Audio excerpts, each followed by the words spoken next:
სპექტაკლი ფიროსმანი სიზმარს ზმანებას წააგავს. იდეაც ეგ იყო, რომ ყოფილიყო სიზმარებით, იმიტომ რომ მართლა სიზმარია ჩვენი ცხოვრება. აი არ ვიცი, მართლა სტუმრები ვართ.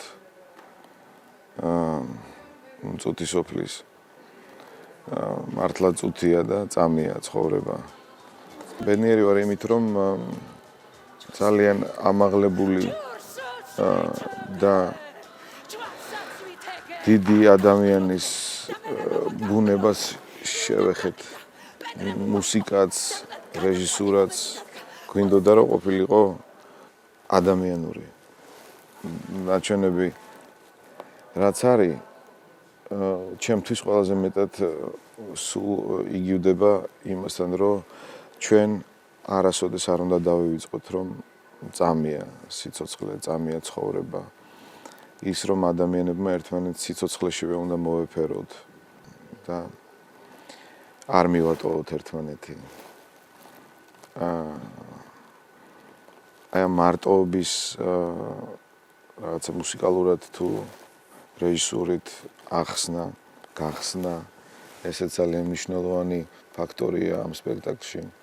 ისევე როგორც მე და ისევე როგორც თქვენ, ყველას ცრემლი გვადგებოდა ხოლმე თვალზე და ეს არ იყო მარტო გულის ტკივილიანი ცრემლი, ეს იყო ცრემლი, რომელიც მოგდის, ჩდება მაშინ, როცა რაღაცა განსაკუთრებით მოგწონს, როცა განსაკუთრებით რაც შენ აღვიძებს შენ ემოციას და თუ კი დღეს კიდე შეიძლება თუ კი არსებობს ასეთი თეატრი, თითქმის აღარ აქვს თეატრს ესეთი ფუნქცია, კათარზისის მომენტი, ხო? აი ამ სპექტაკლიდან ნამდვილად იყო.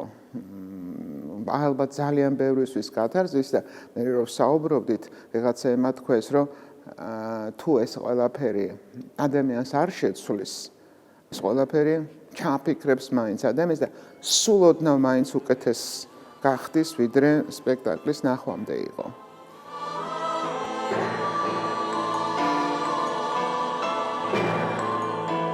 ბესობესელია სცენოგრაფია ერთდროულად მინიმალისტური და მონუმენტურია. სცენა თითქმის სარიელია. წინ ხის ლოგინი დგას, უკან ბათქაშ ჩამოცვენილი კედელია, რომელზეც ფიროსმანის ნამუშევრები პროექცირდება. ყველაფერი არა სიღარიბის, როგორც ჩვენთან მიღებულია, რომ ფიროსმანი იყო ღარიბი და ღატაკი. არა, არამედ ზოგადად სამყაროს ნგრევის, სამყაროს დაშლის სურათია, ესეთი მეტაფორა თითქოს, ხო? და შემდეგ როგორც ცოცხლება, როგორ აცოცხლებს ამ ყველაფერს ფიროსმანის ნამუშევრები და როგორ ზუსტად არის შერჩეული თითოეული მათგანი, ზუსტ წერტილში, ზუსტ ინტერვალის შემდეგ რა გამოსახულება მუშაობს, ზოგჯერ ეს ჩანს, ზოგჯერ ეს კონტრაპუნქტურია, ხო და არ არის და ძალიანაც კარგი რომ არ არის პირდაპირ ილუსტრაცია იმ ყველაფრის, რაც ხდება, რაზეც საუბრობენ ან ერთმანეთს ესაუბრებენ, უზიარებენ ფიროსმანი და სიკვდილი, ხო? მაშინ სიმართლე მითხარი. ხალხი დაბნელდა თუ არა? დაბნელდა. ვერ მამაში ვინ არის დამნაშავე? ცოდვა. ბლიქნელობა. ღვთისმობა. აი რა არის ახლა მათი მთავარი საფიქრები? მნიშვნელოვანია სპექტაკლის ქორეოგრაფია. კოტე ფურცელაძის მიერ შეთავაზებული პლასტიკური გადაწყვეტა გმირების ხასიათის, შინაგანი მდგომარეობის გამომსახველია. კოტე ფურცელაძე, რომელიც არის აი არის ხა მე და კოტე ჩემი პედაგოგი იყო ინსტიტუტში და მე რაღაცა უკვე თეატრში გადავიკვეთეთ და ნუ კოტესთან მუშაობა არის ერთი დიდი ზეიმი და ერთი დიდი სიამოვნება. აი კოტე რო არის, რაღაც საოცარი ენერგეტიკა აქვს, იცი, აი რო არის, სულ არაფერი არ გააკეთოს.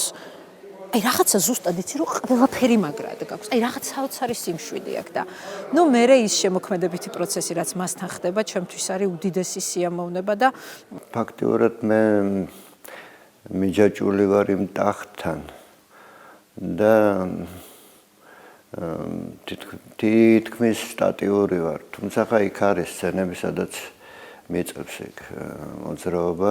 უნდა გითხრათ, რომ ბოლო სცენაში აი მე თვითონაც იმ ბოლო მუსიკალური ფრაზა რომ არის ძველი თბილისური იქ სევდაც არის, გამარჯვებაც არის, გამარჯვება სიკვდილზე, სულიერი ზეწოლობა და მე ვფიქრობ ის თუ წავიდოდა ასე წავიდოდა ამ ფორმით წავიდოდა გამარჯვებული ადამიანი, გამარჯვებული ხელოვანი, გამარჯვებული შეყვარებული ადამიანი ისე წავიდოდა იმ ქვეყნად ალბათ.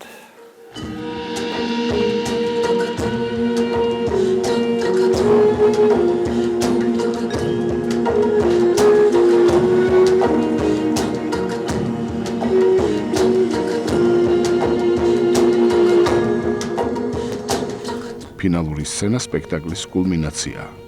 მუსიკით, ხატვრობით და ქორეოგრაფიით გადმოცემული სიცოცხლის სადიდებელია. აი როგორც ნახეთ, ზუსტად იმ შეგრძნებით დაიწერა ეს მუსიკა. მეც ვხედავდი, როგორ ამაღლდა მისი სული. ოღონდ აი რაღაც ქართულად, თბილისურად როგორ წაუცეკვა მისმა სულმა. და როგორი სუფთა და სინათლით სავსე იყო მისი სული ამ მოძრაობით, ამ მოფერებით. როგორ გაიარა, გაატარა კახა ყობალაძემ საკუთარ სხეულში, საკუთარ შინაგანად ეს ყველაფერი და როგორ აღმოჩნდა ქორეოგრაფის და მუსიკოსის და რეჟისორის და მსახიობის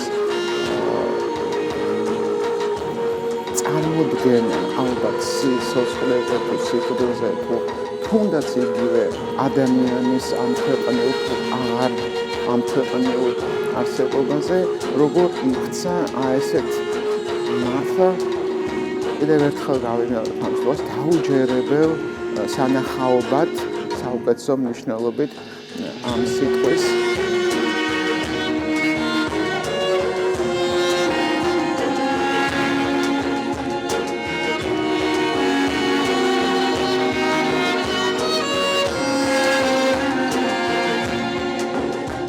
უცბად რომ აღმოაჩერო თურმე ეს ცეკვა ქართული ცეკვის კლასიკური თუ ინტერპრეტირებული ცეკვის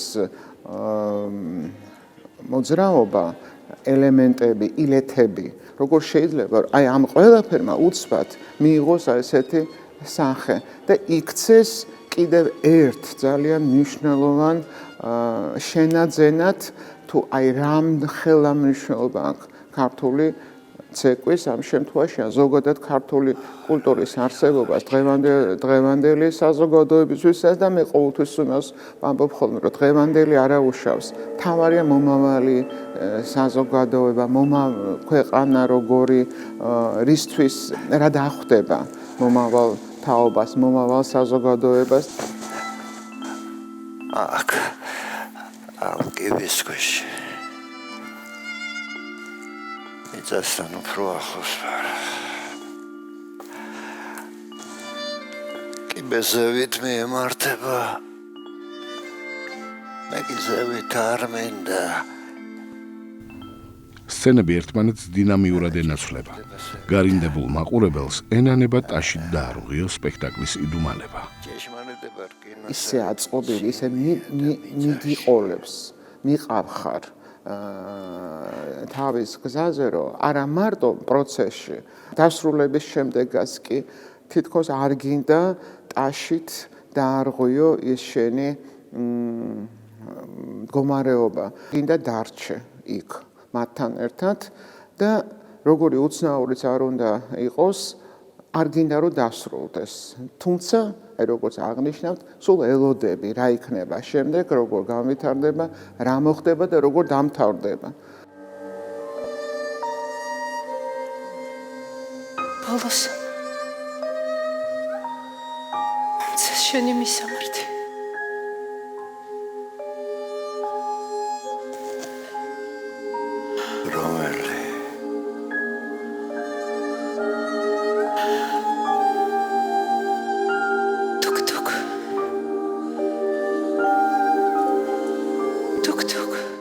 ტონი ზვიადის მუსიკა, რომელიც რო გგონია რაღაცა ისე გიძურება სულში, ისე ჩაგდის, სადღაც მთელს ხელს მოედება და მე რაღაც საოცრებებს გაკეთებინებს და შენ გგონია რომ რაღაცებს, მართლა როგორ აკეთებ, იცი, ეს რანაირად გამოვიდა და ეს, რაღაც საოცარი მუსიკა, არ ვიცი, არა ამ ქვეყნიური ჟღერადობის მუსიკა, საოცარი ხმები კიდე შიგნით, უდიდესი სიამოვნება. დავდიოდი ქუჩაში, სახლში, გარეთ, მაღაზიაში, ყველგან მესმოდა, ყველგან მესმის ეს მუსიკა. ერთი მინდა აღნიშნო, რომ ბატონი ზვიად ბოლქაძის უშესანიშნავი მუსიკა, რომელიც მე პირადად მეხმარება, ჩვენ გვეხმარებოდა ამ სპექტაკლის შექმნაში, იმ განწყობაში, იმ ატმოსფეროში. ეხლა გიჟი არა ვარ. სწორმა თუ არ იციან, მე მაინც ვიცი, რომ დედამიწა იგივეცა. ყველა ადამიანი მარსკლავია. სანამ დავიწყებდით რეპეტიციას, ზაზამ ეს მუსიკა ცალკე გადმომიგზავნა და ვცდილობდი, რომ ჯერ ზაზასთან ერთად ეს ყველაფერი რო ამეწყო და შემდეგ მარტო ეს ყველაფერი რომ ჩამჯდარიყო იმ მუსიკალური ფრაზის დაწყებიდან ტექსტი იწყება და იმ დამთავრებაზე რომ ეს ყველაფერი დამჯდარიყო. ეს თითქოს ერთი სცენა იწყება, ერთი მუსიკალური კომპოზიცია, მეორე სცენა იწყება და შემდეგ სხვა კომპოზიცია და ეს ალბათ სცენებში უნდა დამთავრებულიყო ტექსტიც და ცოტა მაშინ სირთულეები მქონდა. რამე მეტნაკლებად მგონი დავძლიეთ ეს მომენტი. მალე დადგება განკითხვის დღე. ყველანი სანთლებივით ამოვიწვევით. საკუთარ ცოდვებს ყველა ერთმანეთ გადააბრალებს. დღეს თუ გაქები ხვალ გაგვანცხავე. სწორედ იმისთვის, რისთვისაც გუშინ გაქეს. ზეკი საერთოდ დაგივიწყებენ. შენც დაგივიწყებენ მეც და ყველას. სულ ვამბობ, ზაზას აქვს რაღაცა უნარი, საოცარი უნარი, რომ შეგიქმნას და მოგახვედროს რაღაც არაჩვეულებრივ სამყაროში. დეკორაცია, სცენა, განათება, მუსიკა, ყველაფერი, მათემატიკური სიზუსტით აქვს აწყობილი და მე გიждები ამ სიზუსტეზე. რამდენადაც მათემატიკა ცხოვრებაში არ მიყვარს და სკოლაში ჩემი ძლიერი მხარე არ იყო, იმდენად გიждები სცენაზე მათემატიკურ სიზუსტეზე. ჩემთვის როგორც მსახიობისათვის ძალიან კომფორტულია, იმიტომ რომ ზაზა თვითონ მისი მუშაობის სტილი, მანერა ის არის, რომ რაღაც მოველაპარაკება მსახიობს რაღაც ჩონჩხზე, მთლიანად პერსონაჟის აგებულებაზე და შემდეგ უკვე გაძლევს საშუალებას ხორცი შენში ასხა. რა თქმა უნდა, თუ კი რამე შეცვლის ხოლმე, მაგრამ მთლიანობაში მე პირადად ეს ფორმა რეჟისორისა და მსახიობის ძალიან მომწონს. როცა ის მაძლევს საშუალებას, მე რაღაც ხორცი შევასხა პერსონაჟს. ადამიანმა ათქმევინებს წელიწადში ერთხელ ყველას კარზე შემოვჭდებიო, მაგრამ თუნდაც მართლა ასე იყოს. ამ ქვეყნად იმდენი კარია ბედის მოვლოდინე, ხოლო წელიწადში იმდენი ცოტა დღეა. ძნელი და საჯერებელია ბედმა თავისი სიტყვის შესრულება შეძლოს და ყველა კარზე მოასწროს შემოჯდომა. ბოლო პერიოდია, ბოლო 1 საათი, სანამ წავიდოდ ამ ცხოვრებიდან, ალბათ ყველა ადამიანი გრძნობს ამ მომენტს. და თითქოს შეგუებული, თითქოს მომზადებული ამისათვის და ეს განწყობა ალბათ თვითონ ფადებს. არ ვიცი ხლა რამდენად მოვიდა ეს ტემბრი ხმა, მაგრამ ალბათ ის მიკროფონი იყო, მომცა საშუალება მიკროფონმა მელაპარაკა უფრო შინაგანი წამომეღო ვიდრე დაუშვათ სცენაზე, გინდა არ გინდა მაყურებლის წინაშე ის სცენაზე რაღაც დოზირებით გიწევს აწევა ხმის, რომ გააგონო მაყურებელს. აქ იმდენად კომფორტულია ამ შემთხვევაში, რომ თუ კი რამე შინაგანი რაღაც სევდა არის გამოსახატი თუ გრძნობა არ ახარ შებუჭილი იმით რომ შეგიძლია შენთვის ილაპარაკო, მაგრამ მოვიდეს მაყურებლამდე ისე როგორც საჭიროა ალბათ. მიზასთან ყოფნა უფრო იოლია. მაშინ შენ დავიწყა მარტო რჩევით და მეცის გარდა აღარავის აღარ სჭირდები.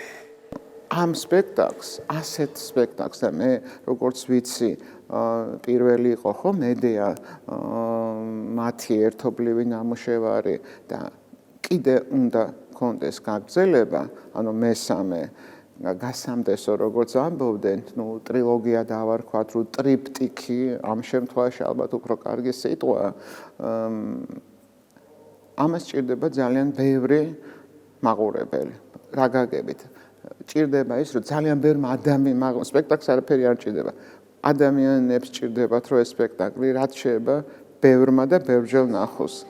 და იმედია, რომ ეს ასეც იქნება. მე შენზე ყოველ წამს ვცნობდი, ყოველ წამს. შენზე ვცნება გულის ზემოსავით იყო. დუქ-დუქ. დუქ-დუქ. დუქ-დუქ. დუქ-დუქ. დუქ-დუქ. სადიხავი ამ დღეს. დაწყებული პირველი სცენიდან ფინალამდე, მართლა კულმინაციამდე სრულიად მოხიბლული, მოჯადოებული და აი მართლა აღტაცებული ვიყავი და მთლიანად შევედი იმ ატმოსფეროში, იმ გარემოში, იმ ვითარებაში, რომელიც ამ სრულიად არაჩვეულებრივმა სპექტაკლმა წარმოგვიდგინა და შემდგომ რა თქმა უნდა ყველამ ერთად თითოეულმა წევრმა ამ შემოქმედებითი ჯგუფის ჩვენზე ესეთ შთაბეჭდება მოახდინა, ხო? ჩვენ ხედავთ, რომ ეს არის ძალიან ჰარმონიული თანამოაზრეების გუნდი, რომელსაც ყველა ბგერა, ყველა აი მონასმი თითქოს ერთმანეთის ძალიან კარგად ესმის. ქრისტეს კრებდა ადამიანებს ტაძრებში. ასწავლიდა, მოძღვრავდა. და ერთხელაც მოწაფენი და მისი მსმენელი იცირისთვის შეიკრიბნენ. გახსოვს? არ ვიცი რამდენად ახლა ეს ფორმატი იძლევა საშუალებას, მაგრამ მადლობა მინდა გადავუხადო მთლიანად იმ შემოქმედებით ჯგუფს. პირადად საზას, რა თქმა უნდა თათიას, ბატონ ზვიაც, ბატონ ბესელიას არაჩვეულებრივი ხალხურობით. ხო მინიმალისტურია თითქოს ერთი კედელი და კარებია და ტახტია, მაგრამ აი იმდენად გადმოდის ეს ატმოსფერო. აი შემოქმედებით ჯგუფს და ტექნიკურ ჯგუფს, რომელიც რა ვიცი თავს მემრლებოდნენ და ეს ხომ თეატრში არ ხდებოდა მუსიკალურ ცენტრში. აბსოლუტურად ყველა ძალიან მომართულები იყვნენ. არ შემიძლია რომ არ აღვნიშნო ეს ადამიანები ხმაზე ეს ვერაკებულაძე განათება ჩემი კახა გიგინეიშვილის ვიადი მურვანიძე რეჟისორის ასისტენტი და უკან ბიჭები სათითაოდ სახელებს და გვარებს ფიზიკურად ვერ ჩამოვთვლი, იმიტომ რომ გვარები არ მახსოვს, სახელები კი. აი თქვენ არ იცით უკან რა ხდება. იქ არის ცალკე სპექტაკლი, იქ არის ცალკე ამბავი. აი თითქოს ყველა ვართ ერთმანეთზე როგორ იცი, ესე ლამბებით გადაბმულები. და რა თქმა უნდა ამ ყველაფრის, ეს არის ყველაფერი ზაზას დამსახურება. ზაზა ქმნის ამ ატმოსფეროს, ზაზა ქმნის ამ გარემოებას და ზაზა ქმნის ამ ადამიანებს. და მე მგონია რომ მას ეს ფანტასტიკურად გამოსდის. დღეს ვინც იმუშავა ზოგადად ამ სპექტაკლზე ჩემთვის ყველანი ძალიან მე ასე ვიგრძენი რომ ისინი ყველანი იყვნენ ღმერთთან ახლოს, ფიროსმათთანაც და ღმერთთანაც ახლოს. და ისინი საუბრობდნენ სიყვარულზე და ეს ერთობა არის რაც ყველაზე მნიშვნელოვანია. აი ამ ერთობამ შეგვაძლებინა ესა. ამ ემოციებს ვერაფერში ვერ გავცვლი. ძალიან ძვირფასია ეს, რომ რაღაცა იდეის ირგვლივ ერთიანდებიან ადამიანები და რაღაც ეს პერიოდი რამდენიც იყო და საკმაოდ დიდი ხანი გრძელდებოდა სულ რომ თან დამყვებოდა ამაზე ფიქრი ეს ძალიან მაბედნიერებდა და შემოქმედის ცხოვრებაში ამას ძალიან დიდი მნიშვნელობა აქვს ცოცხლობთ ჩვენ ამით თუ ვინა დავახში გაძლო ჯერ ია უნდა მოკლა ისუნი უნდა მოიშორო ჩვენს ბედზე ია ადვილად ყვდება ძალიან მნიშვნელოვანი კიდევ ერთი რამ ბათუმის მუსიკალური კულტურის ცენტრი რომელსაც უკვე აქვს თავისი კარგი ბიოგრაფია დღეს ვფიქრობ რომ კიდევ უფრო მნიშვნელოვანი ადამიანების ხელშია და ის ადამიანები რომლებიც ერთად მუშაობენ ეს არ არის ჩვეულებრივი სამსახური დარწმუნებული ვარ მათთვის ეს არის ადგილი სადაც ისინი ქმნიან სადაც ყველა დირექტორიდან დაწყებული გალბატონი ინგასგან ჩვენი უსაყვარლესი ზვიადით დამთავრებული მურმანიძეს გულისხმობ ამ შემთხვევაში ეს არის ნამდვილი შინაგანი სიღრმისეული გაერთიანება ადამიანების რომლებიც უბრალოდ ძალიან ისე თუ ყველაზე მოკლე სიტყვას თუ გამოვიყენებ თუმცა ძალიან ტევაც განიჭებენ ბედნიერებას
იქიდან